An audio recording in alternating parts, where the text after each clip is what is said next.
મારું નામ રઘુભાઈ નરેશભાઈ, ગામ મોટી કરોડ, સાતમાળી ફળિયો. હવે અમારે છે ને રસ્તા માટે અમે ઘણીવાર રજૂઆત કરી અને રસ્તો આખો તૂટેલો. એના કારણે અમારા ગામથી મોટી કરોડ મૂળ ગામમાં છોકરા ભણવા જાય, અત્યારે એ લોકો ભણવા નહીં જાય.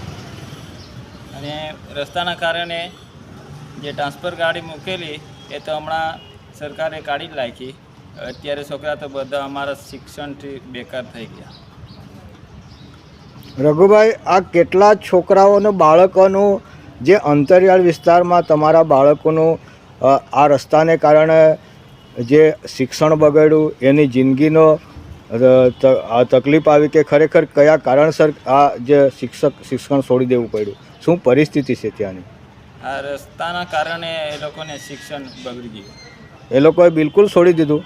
બિલકુલ છોડી દીધું. અત્યારે તો એ લોકોના મા બાપ છે કામ પર ગયા એટલે એ લોકો લેતા જ ગયા. હવે જાય જ નહીં તો કેવી રીતે? હવે જવાની જ તકલીફ પડી. કેટલા કિલોમીટર પ્રાથમિક શાળા દૂર છે અને ત્યાંના બાળકોને આવવા જવા માટે ખૂબ જ તકલીફ. એટલે આદિવાસી વિસ્તારના બાળકોએ જીવન સાથે ઘડતર અને શિક્ષણનો અમૂલ્ય છે એ પણ આજે છોડી દીધું. 60થી 70 બાળકોએ આવી જે પરિસ્થિતિ છે.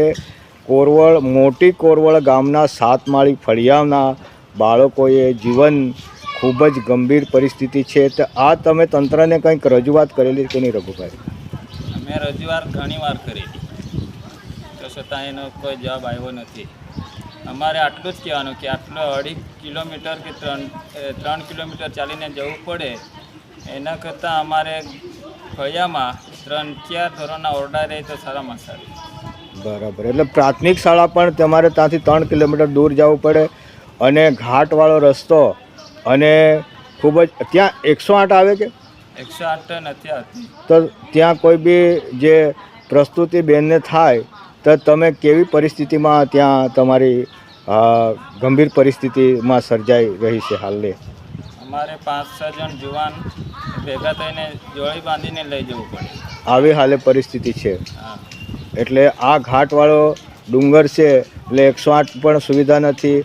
દુઃખ સુખમાં મરણ જળમાં એટલા ઘણા લોકો એવા નિર્દોષ લોકોના જીવ ગુમાવવાનો વારો આવે. હા, અત્યારે હવે 3 જ દિવસ થયેલા. એ લોકોએ હમણાં 108 પર અમે જ પોતે ફોન કરેલો, તે આવી જ નથી. એટલે અમે ગામમાંથી 6-7 જણ જવાન મળીને એ બેનને ઉચકીને લઈ ગયા. ક્યાં સુધી? કેટલાક કિલોમીટર સુધી? સિંગળમાં મેન રસ્તો છે ત્યાં સુધી. 3 કિલોમીટર સુધી જે સગર્ભા બેનને ઉચકીને લઈ જાય પછી તે પ્રસ્તુતિ કરવા કઈ દવાખાનામાં દાખલ કરેલી? ધરમપુર અથવા તો પિંડવળ. એટલે ત્યાંથી જ તમારા ગામથી કેટલા કિલોમીટર લાંબુ ગામ છે? 40 કિલોમીટર, 50 કિલોમીટર? અમારા ગામથી ધરમપુર 42 કિલોમીટર. 42 કિલોમીટર સુધી લાવવા માટે ડુંગરાળ ઘાટ જે વિસ્તાર છે એમની આવી પરિસ્થિતિ આદિવાસી વિસ્તારમાં. સરકાર કહે કે સૌનો વિકાસ અને સૌનો સાથ, તો આ વિસ્તારના જે પ્રતિનિધિ છે, જનપ્રતિનિધિ છે, ધારાસભ્યો છે, સાંસદ સભ્યો છે, એમને તમે રજૂઆત કરી છે કે નહીં? આજે કયા કયા વિભાગને તમે આજે લેખિત રજૂઆત કરી છે રઘુભાઈ? આજે અમે ધારાસભ્ય શ્રી અરવિંદભાઈ, સાંસદ શ્રી ધવલભાઈ પટેલ, જિલ્લા વિકાસ અધિકારી વલસાડ, કલેક્ટર શ્રી વલસાડને રજૂઆત કરી છે. લેખિત રજૂઆત કરવામાં આવી? લેખિત રજૂઆત કરી છે. અને કેટલા દિવસની અંદર તમને સંતોષકારક ન્યાય નહીં મળે તો પછી આવનારા દિવસમાં પછી તમે શું કરશો? રેડી. મારું નામ પ્રેમાભાઈ કિશનભાઈ દેવળિયા, ગામ સાતમાળી. મેં એક જ ચર્ચા કરું છું કે જ્યારે અમારા ગામમાં બીમાર માણસ ભરતા હોય કે જે બહેનો સગર્ભાવાળી હોય એ લોકોને દવાખાનામાં લઈ જવા માટે બહુ મુશ્કેલી પડે છે. કારણ કે 108 અમારા ગામમાં પહોંચતી નથી અને 108માં બોલાવે ત્યારે આવે ને એટલે અહીંથી અમારે ગાડી પર તો નહીં લઈ જવાય પણ જોડી બાંધીને લઈ જતામાં અમને બહુ સમય જાય છે. અમુક સમય રસ્તામાં ગંભીર હાલતમાં પણ પેશન્ટ થઈ જાય તો રસ્તા પર કાઢતા બહુ મુશ્કેલી પડે છે. તો તેથી કરીને વહેલી તકે એ રસ્તો બને એ અમારી માંગ છે. પ્રેમાભાઈ, તમે આ જે તમારે આવી ગંભીર પ્રશ્ન છે, તમે જે તમારે કેટલો લાંબા સમયથી આ પ્રશ્નો તમારો છે? એ અમારે ગયા વર્ષથી અમે માગણી કરીએ છીએ અને ગયા વર્ષથી પણ એને એ જ હાલત છે. અમે ઘણી વખત રજૂઆત કરી, તેમ છતાં અમને ફક્ત બોલે કે થઈ જવાનું છે, મંજૂર થયેલો છે, પણ હજુ સુધી એ રસ્તો બન્યો નથી અને અત્યારે પણ નહીં બને તો ચોમાસામાં એનાથી વધારે હાલત એ રસ્તાની થવાની છે અને વારંવાર ટુ વ્હીલર પર જતા સવારી ભાઈઓ બહેનો અકસ્માતના ભયના કારણે થઈ જાય છે અને દિવસમાં 1-2 ગાડી પડી જ જાય છે.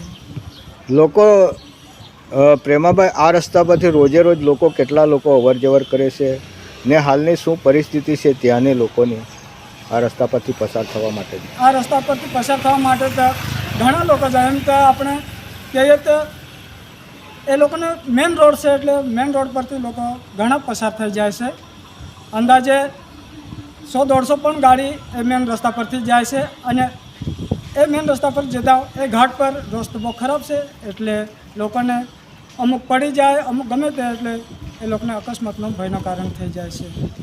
આ પ્રેમાભાઈ, આ તમારું મોટી કોરવળ 7 માળી ફળ્યું છેક મહારાષ્ટ્ર બોર્ડરને અડીને આવેલા ગામો અને ખૂબ જ ઘાટવાળા ડુંગરાળ વિસ્તાર છે. કેટલી ખીણ ઊંડી છે ત્યાંથી રસ્તાને અડીને આવેલી?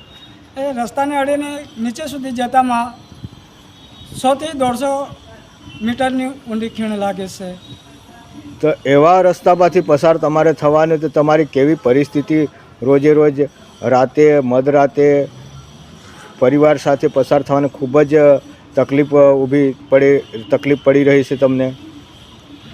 એવા રસ્તા પરથી રાતના સમયમાં જો ગાડી પડી જાય તો ઉચકવાને એકલા બીકલા હોય તો પછી મગજમારી પડી જાય અને કોઈ ત્યાં હોય તો જ નહીં તો પછી એ આખી નાઈટ ત્યાં પણ પડી રહે અને અમુક ખાડામાં પડી જાય તો રસ્તા પરથી જતા હોય તો કોઈને દેખાય નહીં તો એને બહુ એટલી મુશ્કેલી પડે કે કોઈ પણ જોઈ તો જ ઉચકે નહીં તો પછી નહીં જોયા હોય તો પછી એને આખી રાત પણ પડી રહેવું પડે છે. મારું નામ રાજેશભાઈ, ઉપસરપંચ ગ્રામ પંચાયત મોટી કોરવાડ. અમારો પ્રશ્ન છે સિંગરમાળ મેન રસ્તાથી 7 માળી તરફ જતો રસ્તો ખૂબ ખોદાયેલો છે અને અમે વારંવાર લાગતા વળગતા નેતાઓને, વહીવટતંત્રને રજૂઆત કરી પણ એ જ્યાં એટલે કરીએ કે પણ હજુ સુધી એ રસ્તો બન્યો નથી. 3-4 વાર અમે માર્ગ અને મકાન વિભાગ ધરમપુરને રજૂઆત કરી, 2-3 વાર અમે લેખિત પણ આપી પણ હજુ સુધી એ રસ્તો બનેલ નથી.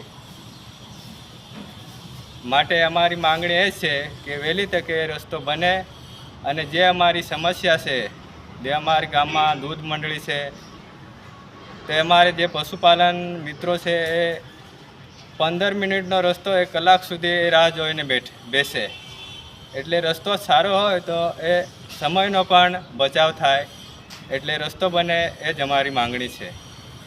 રાજેશભાઈ, તમે કેટલી સમયથી રજૂઆત કરી અને કઈ કઈ જગ્યાએ કરી ને હાલની તમે આજે જે લેખિત અરજી કરી એ કયા વિભાગને કરી, શું છે એના વિશે તમે શું કહેવા? અમે છેલ્લા 3-4 માસથી રજૂઆત કરી. 3-4 વખત અમે માર્ગ અને મકાન વિભાગ ધરમપુર ઓફિસ પર જઈને રજૂઆત કરી, આપણા તાલુકા સભ્યને રજૂઆત કરી, જિલ્લા સભ્યને રજૂઆત કરી પણ એ બી ખાલી પોકળ જવાબ આપીને અમને રવાના કરી દીધા.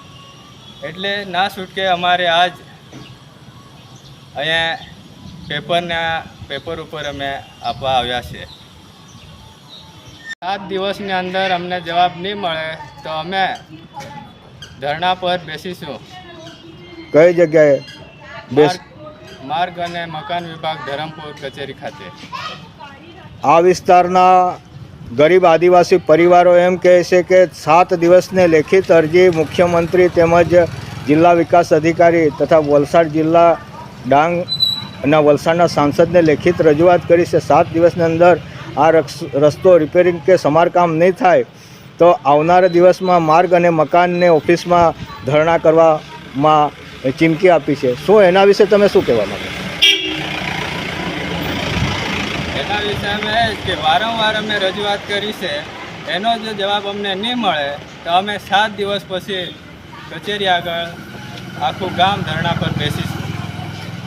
આ હતા મોટી કોરવળ 7 માળીના ડેપ્યુટી સરપંચે રજૂઆત કરી હતી કે 7 દિવસની અંદર એનો જ નિષ્પક્ષ રીતે ખુલાસો નહીં આવે તો માર્ગ અને મકાનને ઓફિસમાં હજારોની સંખ્યામાં ધરણા પર બેસીશે એવી ચીમકી ઉચ્ચારી છે.